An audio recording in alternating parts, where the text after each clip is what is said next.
Hello, everyone, and welcome to the fifth annual Infusion panel. I am Dr. Michael Tatonetti. I'm the Vice President of Certification and Education with Professional Pricing Society, and I'm very excited to welcome all of you to our fifth annual panel. This initiative is very near and dear to my own heart. This started 5.5 years ago with Hillary Gretton, Susana Lopez, and Nolan Goddard, who are three of our members. And we discussed having a annual panel around diversity, equity, and inclusion for the pricing field. We're going to get more into why it matters. Of course, it matters to you if you're here, but we're going to get into that more today. But to start, I'm actually going to kick it over to Hillary, who will be co-moderating with me today. And Hillary is going to be sharing the background of Infusion and more about today's session before we introduce our panel. Before I kick it to Hillary, one last note. We want to hear from you. So we do have questions that we will ask the panel, but ultimately we really want your questions, and we would rather just do your questions so that you get value from attending today's session. So if you have any questions for our panel, either right now or as we talk, please feel free to use the Q&A feature at the top of the chat area. And I'm monitoring that. I'll be able to see your questions as they come in, and I will ask the panel those questions. So without further ado, Hillary, how are you today? Good morning. How you doing? I'm great. Awesome. So hello, everybody. We're really excited for you to join. Again, I'm Hillary Gretton, and it's really amazing to think that we've come so far with Infusion over the last few years. It feels like just yesterday we were in Miami talking about this. So for those of you that are returning, thank you. And we really love to hear your thoughts, how things have gone for the past few years that you've been able to be with us. And for those that are new to the session, we hold these once a year during the fall conference to share the power of diversity and inclusion in pricing.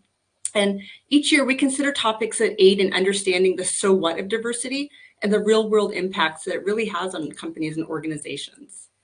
So we all know that to get your right price for your intended market, as well as open up new markets, you really need to understand your buyer's drivers and motivations. And by having a larger number of workers on those projects, you really bring in people that have greater insights or new insights and bring really valuable perspectives and questions. And pricing is such an important aspect, as an offer has to really distill that number down and share your value prop and competitive positioning in a number. So it's really crucial that you get it right the first time. So, by actively seeking associates with this variety of backgrounds and experience, you really set your company and product up for success. And really thinking about it, in addition to the top and the bottom line impacts, having a real more diverse workplace that supports authenticity enables people to be their true selves and spend less brain power on trying to fit in and act right. And they can then devote that brain power to focus on the job you've actually hired them for. And many studies have shown that when there's reduced attrition and associate turnover, when they feel comfortable and appreciating their work, imagine that, right?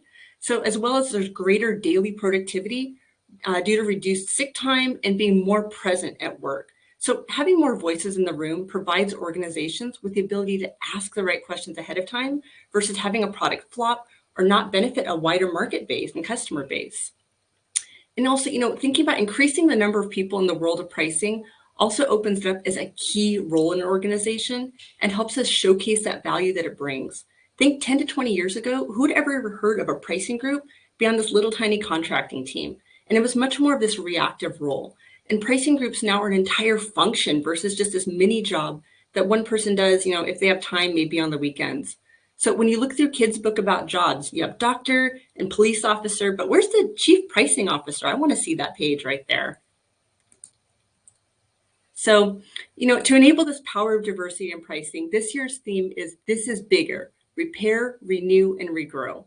And we talk about the steps that people have taken to improve themselves, their companies, and their larger communities after such a taxing year in 2020 and early 2021. Many workers have really taken a step back and reassessed what's really important to them as a person and as a worker, and what not only will they ask, but actively demand of a company that they work for. So with that, I'll hand it back over to Michael.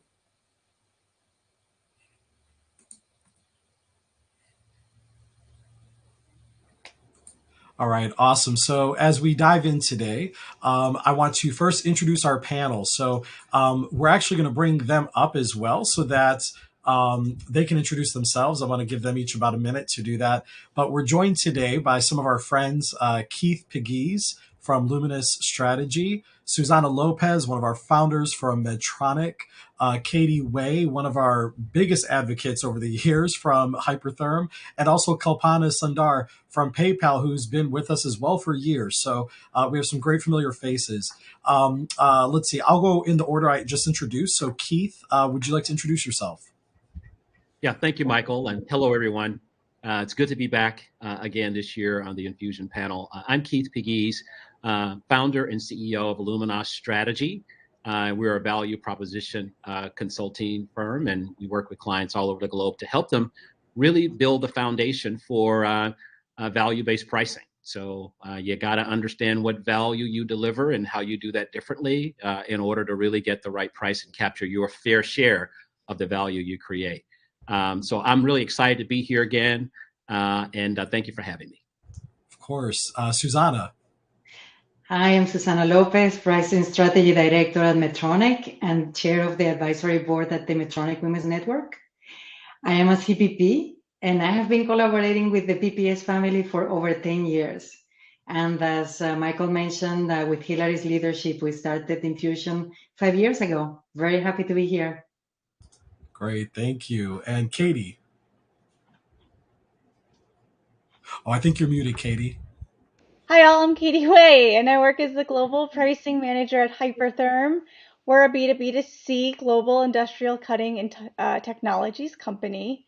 And as a physically disabled bisexual woman in a heteronormative male-dominated industry, I started my DEI journey at Hypertherm many years back, proud member of our I&D task force, making actionable changes to shift the company culture. Not just to be more diverse, but inclusive and holding our leadership accountable to creating that psychological safety.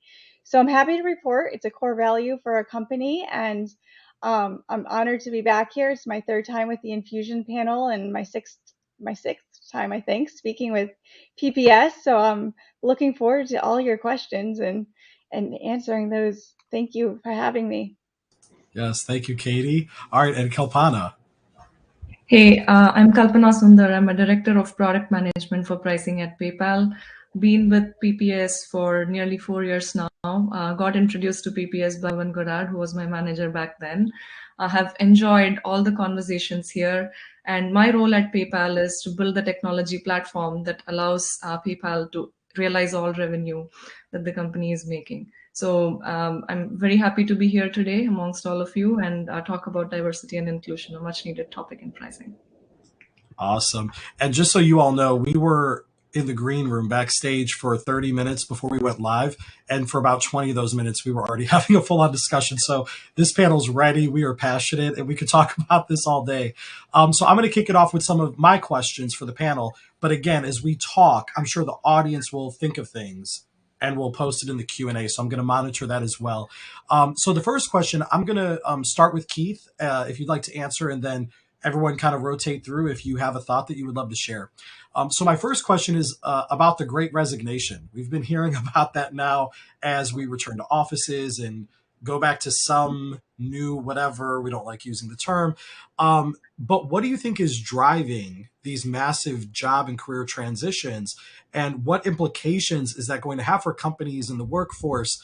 What do we do about it? Because I can imagine that's going to hit a bit on diversity and who we are as people. So Keith, what do you see there around the Great Resignation? Yeah, Michael, it's interesting. When the first, discussion began around the Great Resignation, I made a post on LinkedIn and I titled it, I Quit. I've now made 3 of those. It's I Quit Part 2 and I Quit Part 3. And the reason for that, I think initially everyone thought, hey, people are quitting or not going back to work because of stimulus. There's too much stimulus money out there, right? And then people started to dig a little deeper and they began to understand, well, it's not just about stimulus. There's also a whole sector of the workforce who are the primary caregivers for children at home who cannot balance teaching full-time, working full-time, and caring for children full-time. And a large group of those people decided, I've had it. I can't do this. And so I'm stepping out of the workforce or reducing my commitment to the workforce. Organizations thought that was it. And then, oops, wait, another group of people decided they were going to quit. And those were people who said, you know what? COVID and the pandemic has given me a lot of reflection time. And I don't like what I'm doing. And, you know, this company I've been working for, we're not aligned in terms of values. And I'm not passionate about the work, nor am I passionate about the company's culture. I'm out. I don't have a job, but I'm out. I'll find a job later. And so each step along the way, I think what we've realized is that people are beginning to say, wait a minute, company, you're not at the center of my universe. I am at the center of my universe. And if you don't catch up to me, peace, deuces, I'm out. And so I think organizations are really having to step back and ask a really important question. And I think this is the question. Does my company or organization have the culture we say we do? Right? Do we have the culture we say we do? And I think with each of those examples that I just shared, we're finding that employees are stopping and thinking, is this the place I thought I was working for or not? And in large part, people are saying it's not, and they're voting with their feet. Yeah, that's good. Anyone else have thoughts on this?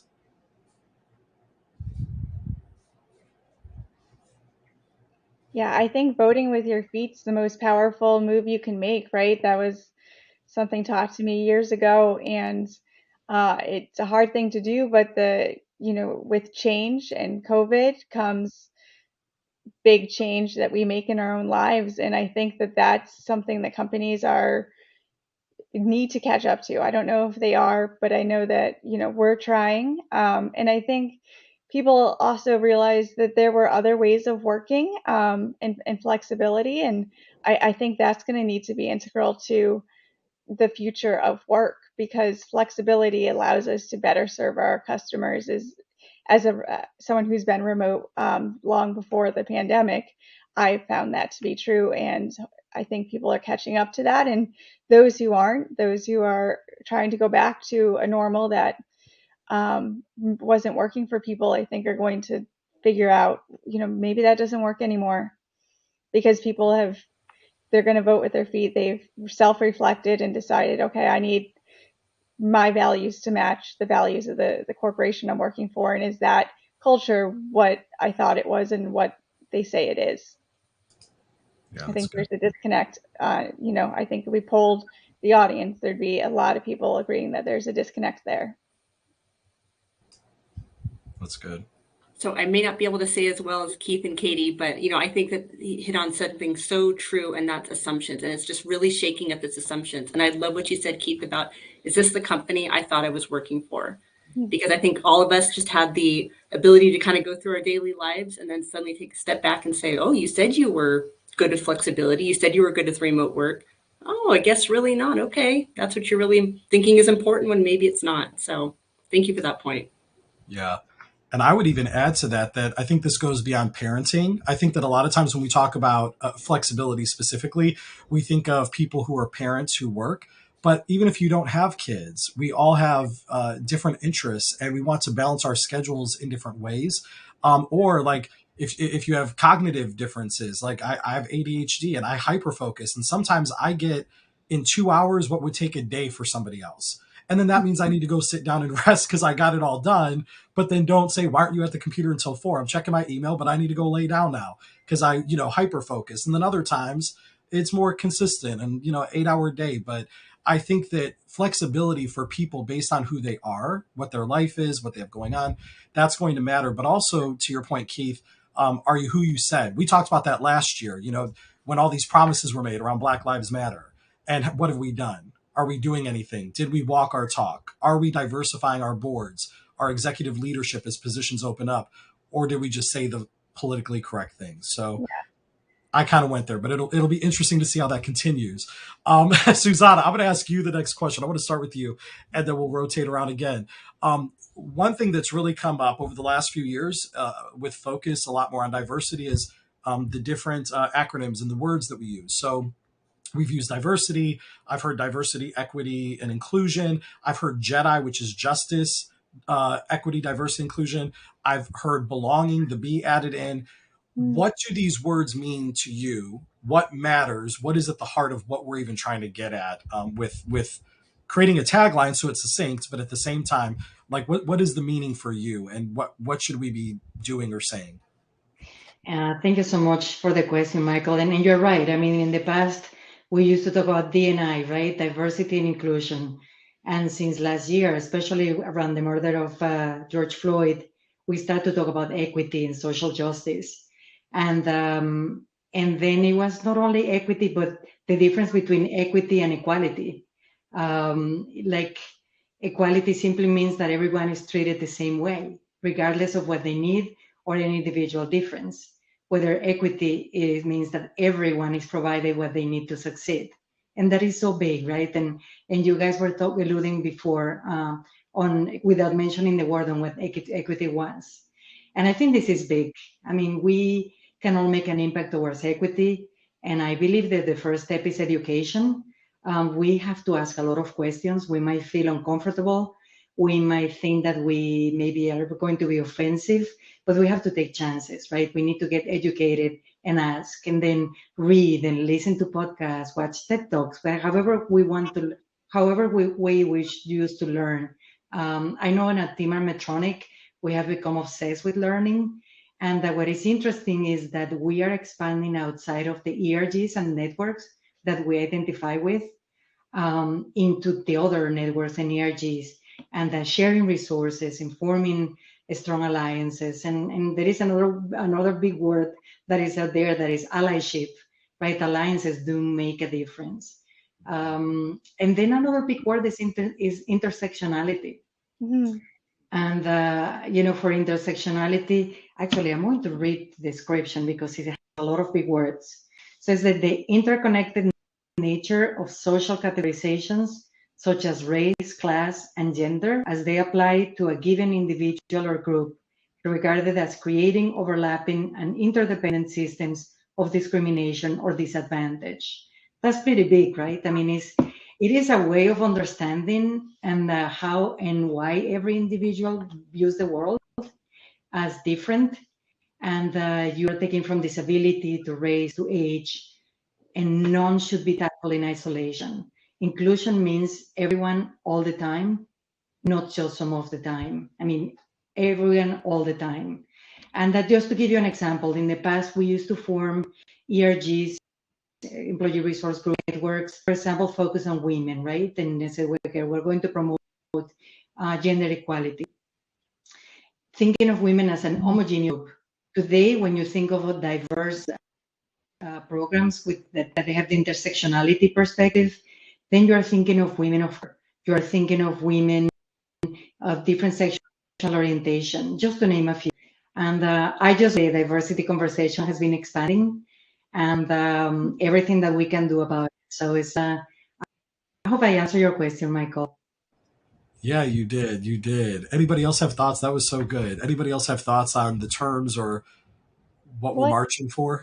I think what you said is dead on. If you're, and I've heard, if you're not uncomfortable doing some of this work, then you may not be doing it right, because sometimes this is uncomfortable. Sorry, the sun is getting out. I'll try to block that. But yeah, discomfort comes with the work. And that's something that we have to, when we do the work, if you're not doing that, it may just be performative. So you have to be willing to dive in and be self-reflective and realize that once you know better, you can do better, but you've got to self-reflect to do that. Katie, I'll add in real quickly. I think you hit the nail on the head with the discomfort part. And I think that's something that corporations tend to shy away from, and humans is by very nature. So I think that's a really important part to say, how do we address that? And I think it's bigger than the panel here today, but that is a very salient point. So thank you. Yeah. Let me try to... Yeah, Susana, I think, wow, you gave us so much with that response. As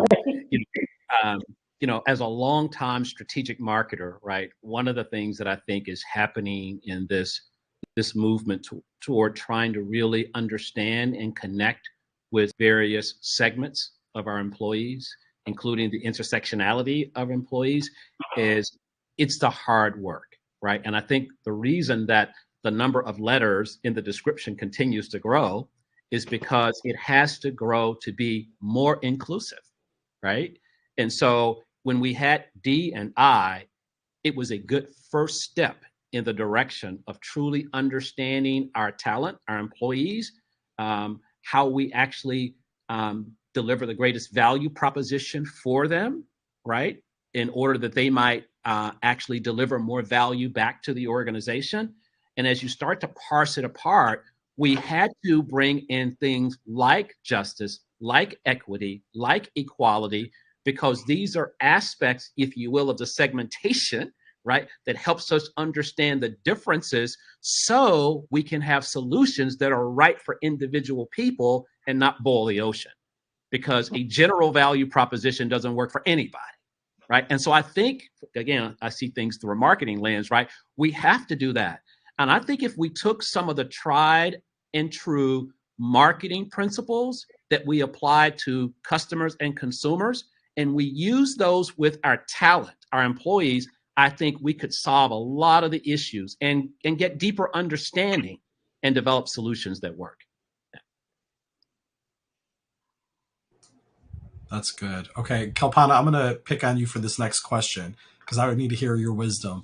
So, okay, as we're talking about diversity, equity, inclusion, all these terminologies, and the workforce being remote, how do you see that playing out? Like, how is that intersection of we're remote, we're all trying to do our work, do it well, meet our company's objectives, but at the same time we come with diversity and our companies are trying to do DE&I initiatives. What are you seeing there? What I've observed is I think the definition of diversity has broadened, at least for many of us, from it being around ethnicity, race, age, gender, to much more around working parents, single parents, new college grads, new employees, right? So the broadening of the definition and the application of it, if you consider an employee's life cycle in an organization. Let's start with hiring. In my opinion, I think a lot of biases have now been broken down, and D&I has been playing out really well because we are seeing very diverse candidate pool now willing to apply to a job that they might not have otherwise applied in a situation where physical presence at work was mandated. Personally, I've been able to hire candidates into product management role who did not have product management experience or who are not present in the same physical location as where the office is, because talent is available elsewhere and you're able to bring them on board for what they really are good at doing rather than anything else that defines them. Now, when you talk about existing employees, how they thrive and grow in an organization, I think there are two sides to that coin. When I think of employees like me who are working parents, I recall the days, pre-pandemic where I had to, drop the pen at 4 p.m. and just rush out of the door to pick my kid. And if there were meetings that were happening where everybody was present in the room, I was probably at a disadvantage because I had to be on the call, probably driving my car or sitting in the parking lot of the school, trying to, make my presence felt to the audience and make my point.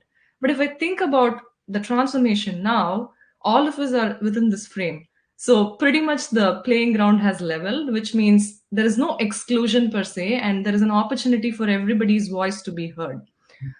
However, on the other side, if I think of new people who are joining an organization, their ramp up has been very difficult, right? Because what would have otherwise been a face-to-face interaction has now become completely virtual. And believe me or not, I think all of us are fatigued with this, video conversations all through the day. And it's extremely difficult for somebody to understand the culture of the organization, the team culture, the team dynamics, and make themselves fit into that ecosystem. So I think there are two sides to that coin. It really depends on who we're talking about in terms of how they are thriving. But the important thing to keep in mind is we're talking about diversity here, but this is where, as leaders, as managers, every single one of us have to be empathetic and make sure that we take deliberate effort to include everybody in the team and help them as they see, help is required. And of course, we spoke about great resignation. That's again a downside in my mind. I was thinking through it, and as I was retrospecting, again, going back to the concept of working parents, right? So when childcare was not present, I think many of us faced this situation where we were literally juggling too many things in any given day, and it was really tiring.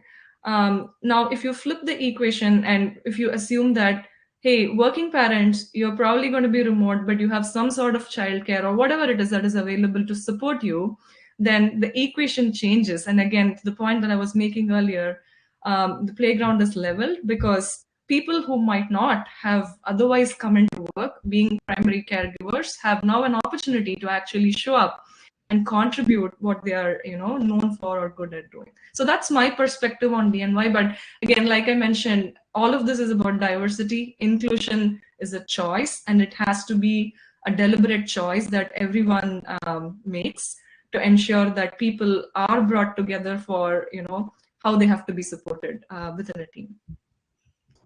Ooh, that was so good. That's great. That's good. And to your point too, Kalpana, Danielle, right? Hey, Danielle just commented. She said she read an article on LinkedIn about a woman that is legally blind and working from home has helped her. She was able to switch companies, stay remote, and gain confidence. So to your point, it doesn't fully equalize the playing field, but in a way it helps. Not a year ago when we didn't have childcare for those of us who were parents. I agree. I was pulling my hair out and it was crazy. But now it feels a little more like, okay, I can breathe. I don't have to commute every day. I can fit in a workout and feel better about my mental health or whatever. So it is helping. I want to, Katie, I'm going to kind of ask another question directed at you because it feeds off of that. So you were someone who got COVID over the last year and a half, and you were a long hauler. And so as we talk about this, like the flexibility working from home, but we still have people who got COVID. And then some of those people who got COVID, such as yourself, also have a disability. So that impacted greatly how your COVID experience, what that was like, your ability to return to work. How can we better support people? Hopefully we don't have everyone getting COVID still, at massive numbers to the point that we don't understand it. But if we have teammates who get it, how do we support people, especially if they have a disability, so that we can do what we need to as a company, but support the personhood? Well, I'd say, they say, I think CDC says 30% have COVID symptoms past a few months. And for me, it lasted a year. Working remote already helped because I needed a flexible schedule to sleep during the day. Kind of like what you talked about too, with I could go in spurts, but then I needed rest. So I could still get the job done for the most part, but I needed my team to support me and to backfill to say, I have this meeting coming up. um, can you can you step in for me? Because right now, cognitively, I can't do that with the COVID. So I think when we have, and we're going to continue seeing long haulers, we need to realize that it's not likely forever. And we have to work as a team to back up our associates and say, okay, how can I help? Like, how can we shift priorities? And just that flexible schedule, realizing that it doesn't have to be an 8 to 5. There may be time during the day that I'm going to need to take off, but that doesn't mean I won't get the job done. I did have to take some disability leave because we work and our culture is to work. And I had a fever for an entire year of 100, 101. And so 9 months into that, I finally said, I have to quit.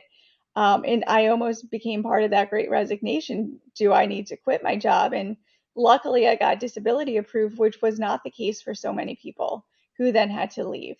I'm lucky to then have recovered, taken the break, recovered, and gotten back into it. But I think it speaks to anyone with a disability that flexibility is required, and that the gifts of disability, creativity, resourcefulness, hyper focus, and the creativity and mass productivity and cool ideas that can come. We have to, whether it's diverse disabilities or physical ones, that we have to be accommodating to realize that there's a lot of gifts and a lot of talent, and ROI on people who've lived in a world not designed for them. The resourcefulness is unlimited and untapped as talent. So I think just like COVID for the year, just like living with a disability, it's realizing that flexibility is key, and that's not, when we measure success, exhaustion as a status symbol has to be something of the past. Katie, I would just say I love that. And, one of the things that when you were first talking through this is one, making sure that a company can help support that and being cognizant and having a very open dialogue. But at the second time, that just sounds like such an awesome opportunity for growth and development on your team and getting someone to step up and say, I'll be Katie for a day. Yeah. Can I join a meeting and can I start working on my communication skills and my presence in the company, and then being able to kind of backfill for you in the future and other people of that. Yeah, So that and seems it's like a great important opportunity. on our teams that we're training and, succession planning and training that exposure. So it wasn't, fortunately for anyone brand new, I had someone who could step in and not be over their heads. But I think, as we work with our teams, we want to always be thinking like, who are those people we trust to step into different roles and be grooming talent to rise to that challenge. Yeah, one more point, if I may add. I think some of us have also experienced the situation where our close family has gone through COVID. And in my case, my family is back in India, and one of our parents had to go through this, unfortunately. It was very taxing for us because we were not close enough to help them. And that does impact the mental health because you're not there. You're not here, you're not there, you're somewhere in between trying to figure things out. And I think that's where the true culture of your company and team that you've built really comes into play, where people step in for each other. And what I've observed is, I think in a good way, COVID and the impact of what it has done to the teams constructively is something that we have to carry forward, because I've seen more willingness for people to step in for others and help and be the community instead of being individuals just working for their own goals. So just looking at it from a positive lens, that is one remarkable change that I've seen personally for myself as well as my teams. And I'm really hoping that many of us would take that as a lesson and carry that forward as part of our DNA going forward. Yeah. Yeah. Yeah. Katie, Hillary, and Kalpana, your comments on this question, are awesome. Very thought-provoking too. One of the things that has been in this vein that has really struck me over the last year and a half or so is that while we've experienced a lot of challenges, and by the way, I've had 3 relatives who passed away from COVID, right? So it's, it gets really personal. And but all of this has resulted in many companies and leaders moving toward putting human back in the human resources, right? It's not about a process. It's not about a succession plan. It's not about development. It's about putting human beings in the center of your organization, bringing the humanity back. And so we've seen all these examples, right? And then I think it does 2 things that challenges leaders. And I'm going to be a bit provocative, but I think appropriately so. First, with respect to work from anywhere, Kalpana talked about the pluses and minuses of that. Here's what happens from a psychological perspective. If you tell me that I can't work from anywhere because it impacts productivity, and then I do it for 16 months or 18 months, not because it was a strategy, because it was about survival, and I'm more productive than I was before, try and take it back from me. Give me your reason now. Give me your PowerPoint now on why I should be in the office. Folks, it doesn't work. Don't try it. Use another strategy. Because frankly, you look like a fool. You really do, right? Trying to sell that argument to your workforce. And we had one executive in the financial industry go on to a major interview and try that and said, if you're not back by Labor Day, we're going to have a different conversation. That didn't work out too well for him, right? So number one, you can't give people something and then take it back. Secondly, let's face it, It's the job now of leadership and management to figure out how to lead in a different environment. Lead. Step up, learn how to lead in a different way to be effective and not rely on the management by walking around, control and power, seeing people and getting your arms, FaceTime in the office, right? Exhaustion, right, as a badge of honor, right? That has gone, left the building. Now leaders have to lead. Yeah. Yeah, that's so good. And I agree, though, because here's what's going to happen. That kind of brings back to the Great Resignation. And I want to acknowledge real quick, I see a question. I'm going to save that for our last question. So I see it, I acknowledge it. I'm going to save it for the end. I think it's a good sign-off question. But that goes back to the point of the Great Resignation. And what I honestly think will happen is companies who do not adapt, if you have employees that you're bringing back and they say, hey, I need it to be flexible, or can I come in 1 or 2 or 3 days a week, or whatever. If you're not, they're going to quit. They're not going to cower like they would have 3, 4, 5, 6 years ago and say, okay, I need to keep my job. Let me just do what the boss, woman says. I think they'll either say, okay, but then within 3 months they're gone, or they're going to immediately say, bye, I've saved up enough money. I'm good. I'll find something else. Because the reality is, as jobs are posted to the point that Danielle shared in the chat, you can find a job at so many more companies now, not just based on where you live and how close of a commute you want. So there's opportunity that there's a plus for the organization in that if they're willing to hire people remotely, they have a bigger talent pool. But there's also an opportunity for the employee that if they are willing to expand, they don't have to move now. They can find job opportunities more easily. So what will happen is the organizations that, I'm not saying that the employee should hand tie the organization, right? It should be equitable for both. But if the organization, to your point, Keith, is like, nope, not going to acknowledge or and take it away when it's worked, when there hasn't been an issue, those employees are going to leave. And then what will happen is you're going to have to replace them, which costs a lot of money. And will you get the same talent? Maybe you will. But maybe you won't, because over the next 3 to 5 years, I bet the best talent will be at the companies who lean into remote work and good benefits and work-life balance, and the values are aligned. And in about 5 years, 10 years, that pipeline is going to dry up, and the companies who don't get with it are going to be stuck with some mediocre employees. And then we have a conversation about, will your business survive against your competitor when they're doing the right thing? So I'm going to get off my soapbox for a minute now and shut up. But it all ties in together. If you want good talent, this isn't a buzzword about diversity or your values or how you act as an organization. You're either about it or you're not. And I think it's going to come down to sink or swim over the next decade or two. I'm going to ask a question. I'm going to bring it back because I want to ask this question before we sign off. We've got about 7 minutes. So I'm going to ask a question and then I have a sign-off question. I've got 2. This next one, Keith, I want to start with you and then hear from anybody else.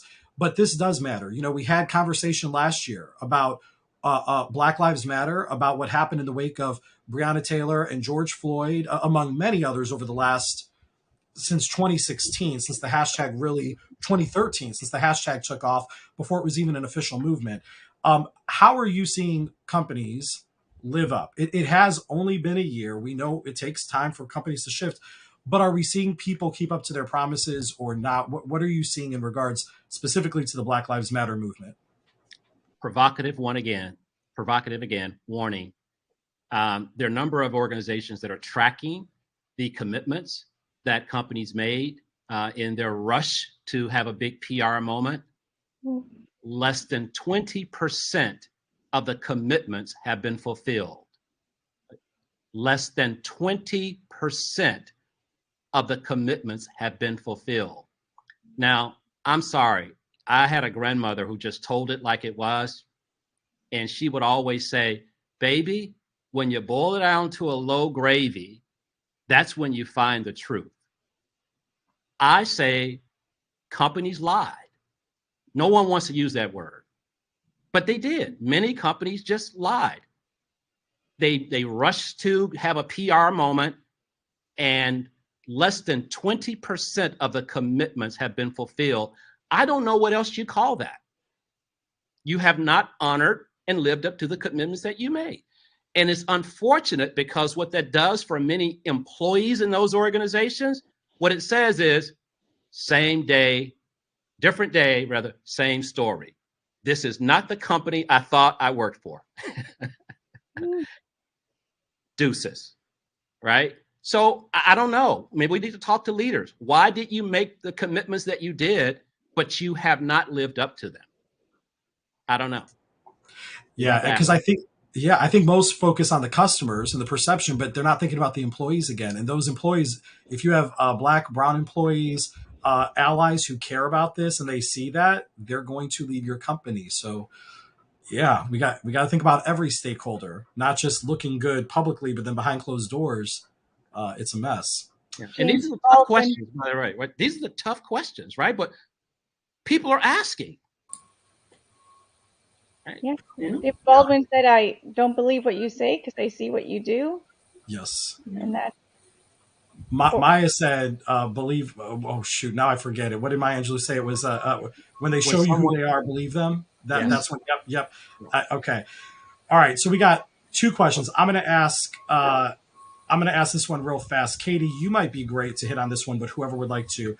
Do you recommend inclusion of diversity accommodations in your offer letter, i.e. work from home, special equipment, et cetera? So if there's any disability or anything like that, and there's a need, should that be included in offer letters or maybe even in asks from the potential hire? What are your guys' thoughts on that? And then I'll ask the final question. I think it should be asked. I think that I wouldn't be surprised if people weren't forthcoming because, again, you have to have psychological safety and bring your whole self. And that's great. Those are great words. And you can be yourself here and we're inclusive. But until you know that it's safe to do that, you may not be willing to disclose much. And I would support that. So I would say, as a disabled person, make sure it's safe. Test the waters. What is safe to share and what isn't before you do.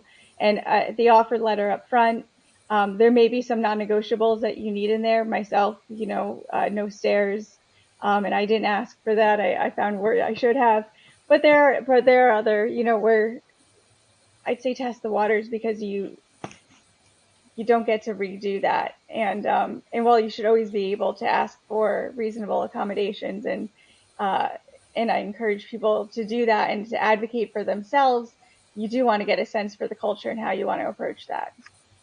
Yeah. Yeah. Okay. Please, Keith. Yeah. One of the things, I don't know if any of you've read the book, The Messy Middle. The Messy Middle, it's a great book. One of the things that we find as a barrier to actually making real progress in some of the issues related to diversity, equity, and inclusion is what happens between employees and managers in the middle of the organization, in the messy middle. Grand statements and visions from the leaders, but the actual middle managers, the people who are making the hiring decisions, people who are onboarding talent, people who are left with delivering those results day to day, sometimes without the things that they need. And so sometimes that's where employees fight the fight with a manager who didn't get the memo or wasn't trained or isn't supported. And so these grand plans, right, that are advertised to prospective employees don't actually happen when you arrive. And I think that's something organizations have to really focus on. What happens in the middle? How do we prepare and deal with the messy middle of our organizations? Yeah, that's good. Okay, so I'm going to ask one final question. I'm going to ask everyone to answer in like 10 to 15 seconds. So think on it, okay? The question is, after this panel is done, we go back to work next week, right? This great vibe is gone and we're back in the thick of it. What is the one call to action that you have for us? So think about it and then popcorn as you have it in like 10 to 15 seconds. What matters? What is your takeaway if you could give them one? I would say psychological safety on your own team and the people that are in your network is what you can immediately impact. And so look, we don't have in 15 seconds to go into that, but look into that psychological safety. Amy Edmondson, there's a lot of resources, and be a person who is psychologically safe for those in your network and your team.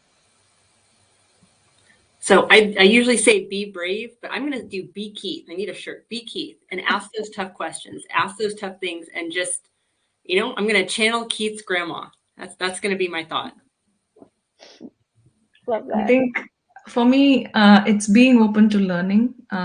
learn from people above you, below you, look at everybody around you, and keep that learning as the one constant thing that'll channel your thoughts and energy into this effort. I think that's the one thing that I would continuously encourage everybody to do.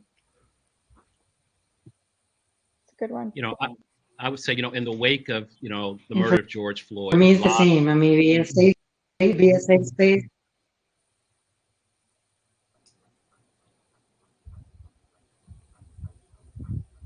I think she might have froze up. Are you there, Susana? I think I froze up. Can you hear me? Yeah, can you hear me? Yep. Yeah, go ahead and share. Yep. Yes, we can hear me. Yes. Yes. Okay, yeah. For the same, be a safe space for people to ask me questions, feel the courage to ask the question. And that messy middle kid, that is something that we've been thinking for a long time in our company, and keep on working in education on that level. That's the only way we can make a difference.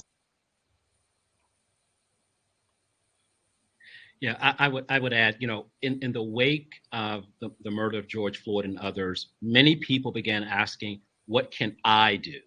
What can I do as an individual? I would encourage people to keep thinking about what they can do to make their workplace more equitable. And I'll recommend a resource. There's a book by a colleague of mine, Tara J. Frank. The title of the book is The Waymakers: Clearing the Path to Workplace Equity with Competence and Confidence. I'm telling you, it's awesome. It is a book that helps every person take a step back and answer the question, what can I do? And I think that really is what will make the difference. When each of us makes a commitment and acts upon what we can do as individuals to make our workplaces more equitable. That's good. I would add, I would say consciously take space and consciously give space to others. So be cognizant of, should you take up more space or less? Should you give more? Like, be conscious of that. That, I think, will create the right environment to have the uncomfortable conversations, but learn, grow, and be what we should be. So, all right, with that, it is time to close out because we're about 2 minutes over. But again, we're passionate. We love doing this. We hope you will join us next year. I want to thank our panel. Thank you, Katie and Kalpana and Keith and Susana, for being here. Thank you, Hillary, for co-moderating and leading this initiative. Thank you to Kevin, the PPS team, for letting us do this for 5 years and counting. And we hope you all will join us in about 12 minutes as we open the keynotes. Otherwise, we hope you have a great last day of conference. Thank you for being here. And you all have a great end to 2021. Thanks, guys. Thank you all. Thank you.